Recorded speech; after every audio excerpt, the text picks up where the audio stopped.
पछिल्लो पटक स्वतन्त्र सांसदमा निर्वाचित भएर नेकपा एमाले प्रवेश गरेका किरण शाहले रौतहट 2 मा राजनीतिक प्रतिशोधका निम्ति पूर्व मन्त्री कांग्रेस नेता अफताब आलममाथि अभियोग लगाउन साक्षीका रूपमा जबरजस्ती बयानबाजी गराएको खुलेको छ। शाहको दबावमा नै तत्कालीन जिल्ला प्रहरी कार्यालय रौतहटका प्रमुख हालका एसएसपी भूपेन्द्र खत्रीले साक्षी र प्रमाणका रूपमा पेश गरेका गौरीशंकर रामलाई बयान गराएका थिए। उनी जलेको भनी प्रतिवेदन तयार पारी जिल्ला अदालतमा बुझाए पनि रामले दिएको बयानमा बलपूर्वक दस्तखत गराएको बताएका छन्।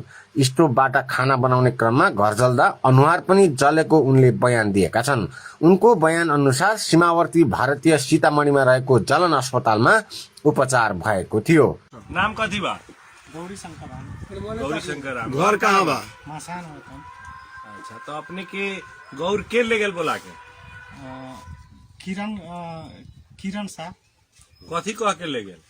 वो कहला कि चलू तो क्या काम बा के हमरा कम्बा हो जाई फिर अपने को पहुंचा दे। हम कहली कैसन काम? हमरा से काम बा? तो ना हमरा से काम बा के कि हमरा जोड़े चल खाली चलू ना। तो ले गलन एसपी कार्यालय में इंस्पेक्टर साहब हमरा छोड़बे ना करस। कितनो कही घरे आवे लगी तो ना आवे देवे, कहे कि ना पूरा ये पर साइन करे कह तब तो छोड़ देवे। अच्छा, तो अपने से जबरदस्ती बलपूर्वक साइन करा ले लगे इंस्पेक्टर जी। आई अपने के चेहरा में जे दाग दिखाई देत है, खत सब केना कैसे भेगल है? ई तो घर ही जरल बा। कितना दिन पहले? लमसम 8-10 साल पहले। कैसे जर गेल? ई तो स्टोव से खाना बनावित रही जरल। तो ये अपने के वो अवतार जी वाला घटना में कोनो संलग्नता सच्चाई न है? हमरा पतो न बा। ई खाली जबरदस्ती दबाव दे दे के ले गेल अपने करेल। जी। ला ठीक। कई दिन अपने के रखले रहे गौर में? 3 दिन रखले बा जबरदस्ती। जी। पुलिस केनहू न जाए देवे। पुलिस रख जी पुलिस। कहिया ले गेल? दीपावली के 2-3 दिन बाद में। ये अभी बीतले दीपावली काल परसुओ में। जी। ई जे सन 2019 में जो दीपावली भेलै है ये में। जी जी। अच्छा ठीक। ठीक है। उक्त अस्पतालले पनि गौरीशंकर रामको जलनको उपचार गरेको प्रमाणित कागजात दिएको थियो। सदर अस्पताल सीतामढ़ीका मेडिकल सुप्रिन्टेन्डेन्टले प्रमाणित गरेको कागजमा 29 सेप्टेम्बर 1998 मा अस्पतालमा भर्ना गरी उपचार गरेको र थप उपचारका निम्ति 1 डिसेम्बर 1998 मा पीएमसीएच पटनामा रेफर गरिएको कागज छ। आई अपने के चेहरा में जे दाग दिखाई देत है, खत सब केना कैसे भेगल है? ई तो घर ही जरल बा। कितना दिन पहले?